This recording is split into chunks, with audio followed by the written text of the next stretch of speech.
selamat datang di channel YouTube S2 TPB UNY 2020.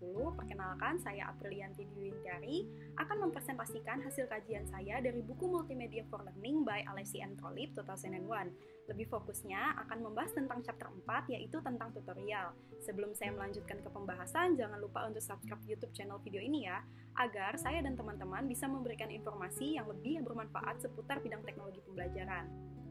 Berikut merupakan pokok bahasan dari chapter 4. Yang pertama adalah pendahuluan, yang kedua adalah pertanyaan dan respon, yang ketiga adalah penilaian dan respon, keempat adalah timbal balik dan respon, yang kelima adalah perbaikan atau remedi, yang keenam pengaturan dan urutan program, dan yang terakhir adalah kontrol siswa dalam tutorial. Berikut merupakan definisi dari tutorial itu sendiri. Tutorial adalah salah satu metodologi yang digunakan untuk mentransfer ilmu dan berfokus pada penyajian informasi dan membimbing peserta belajar. Berikut merupakan tampilan alur dari program tutorial, dimulai dari bagian pendahuluan di mana peserta didik diinformasikan tentang tujuan pembelajaran. Setelah bagian itu, informasi ditampilkan dan dikembangkan. Selanjutnya, siswa harus bisa menjawab pertanyaan, dan lalu program akan merespon dan memberikan penilaian sesuai dengan skill atau kemampuan. Dan nantinya, siswa akan mendapatkan feedback atau timbal balik jika siswa tidak dapat mengulang di tahapan penyampaian informasi. Di bagian penutup sendiri berisikan rangkuman informasi. Meskipun tidak semua tutorial menggunakan alur seperti ini, namun alur ini maupun sejenis merupakan alur yang paling efektif untuk digunakan. Untuk pendahuluan tutorial sendiri dibagi menjadi 3 bagian. Yang pertama adalah penyampaian tujuan, yang kedua adalah stimulasi pengetahuan sebelumnya, dan yang ketiga adalah pretest.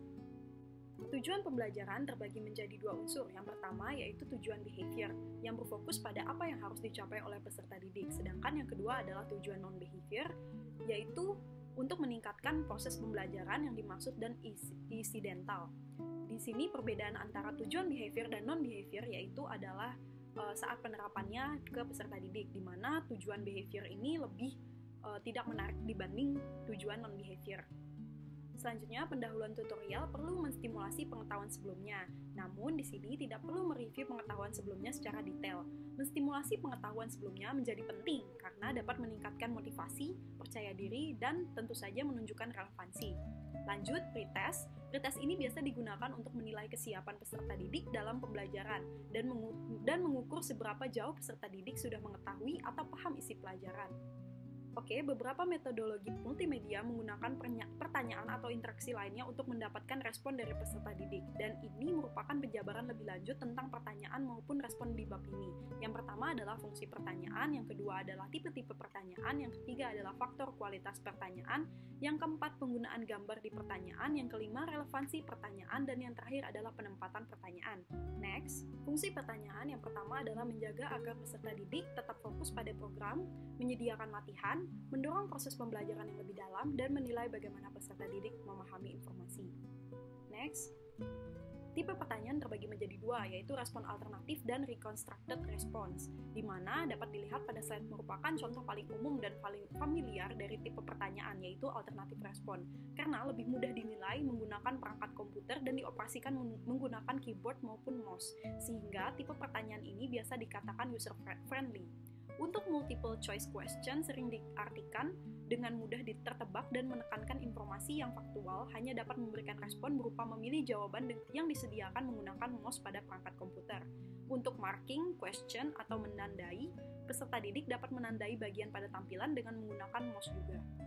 Masih tipe pertanyaan respon alternatif, ada matching question atau mencocokkan. Tipe pertanyaan ini lebih sering digunakan untuk konsep gabungan informasi visual dan verbal di mana lebih sulit direspon secara prosedural. Lalu ada true or false question atau benar atau salah, di mana keuntungan tipe pertanyaan ini sama seperti multiple choice question dan marking question, yaitu feedback yang didapatkan bisa cukup cepat karena peserta didik tidak memerlukan waktu yang banyak. Well, sebenarnya ada 3 tipe pertanyaan untuk constructed response questions, namun hanya pertanyaan melengkapi dan jawaban singkat saja yang umum digunakan di instructional media. Untuk pertanyaan jawaban singkat ini mengizinkan atau mengallow siswa untuk mengetik jawaban mereka menggunakan keyboard. Contoh tampilannya bisa dilihat pada slide, Di pertanyaan dan tipe seperti ini sering terjadi spelling error. Selanjutnya, masih pertanyaan reconstructed response, yaitu melengkapi, di mana pada pertanyaan ini terdapat beberapa kata yang hilang dan siswa diminta merespon atau melengkapi dengan mengetikkan pilihan jawaban. Diharapkan tidak menghilangkan terlalu banyak kata karena pilihan jawaban menyesuaikan struktur penulisan kalimat yang ada. Selanjutnya yaitu kualitas pertanyaan. Yang pertama dinilai dari keterbacaan, yang kedua adalah singkatan, yang ketiga kata negatif, dan yang terakhir adalah scrolling. Selanjutnya yaitu penggunaan gambar dalam pertanyaan. Di sini penggunaan gambar terbagi menjadi dua, yaitu sebagai konteks utama dalam pertanyaan dan yang kedua adalah sebagai hint dalam pertanyaan. Selanjutnya yaitu mengenai pertanyaan harus bisa membuat peserta didik berpikir dan menandai hal-hal yang relevan dan dianggap penting, di mana penempatan pertanyaan juga bisa muncul di sesudah maupun sebelum informasi yang mereka akses.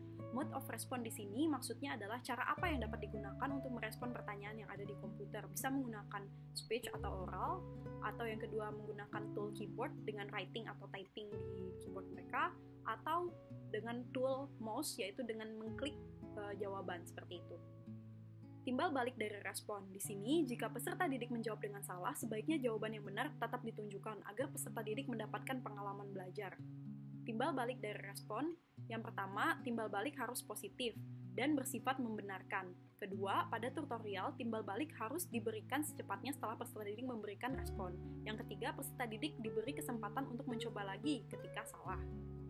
Untuk remedi bisa dilakukan dengan dua cara. Yang pertama yaitu mengulang informasi dan yang kedua adalah mengulang informasi dengan kalimat yang lebih sederhana. Selanjutnya yaitu pengaturan dan urutan segmen program. Tipe paling umum digunakan dan simpel adalah tipe linear tutorial. Bisa dilihat pada slide untuk alur yang digunakan tidak berdasarkan pilihan atau kemampuan siswa. Jadi ini tidak begitu mempunyai banyak variasi dan dikatakan juga di buku Alessi Entrolip, tipe linear ini kurang menarik. Selanjutnya adalah tipe tutorial bercabang atau branch. Berbeda dengan linear, tutorial branching ini dipengaruhi oleh pilihan dan kemampuan siswa. Bisa dilihat pada flowchartnya pada slide. Selanjutnya yaitu kontrol peserta didik. Ada beberapa macam kontrol yang bisa dilakukan. Yang pertama adalah paging, kedua adalah review, ketiga adalah help, dan yang keempat adalah asking for answer. Untuk kesimpulan, secara keseluruhan, chapter ini membahas tentang bagaimana cara memberikan panduan awal bagi peserta didik tentang bagaimana mereka dapat mengakses materi maupun skill atau kemampuan mereka yang akan diukur atau dinilai. Yap, sekian untuk pembahasan chapter 4 di video kali ini. Terima kasih.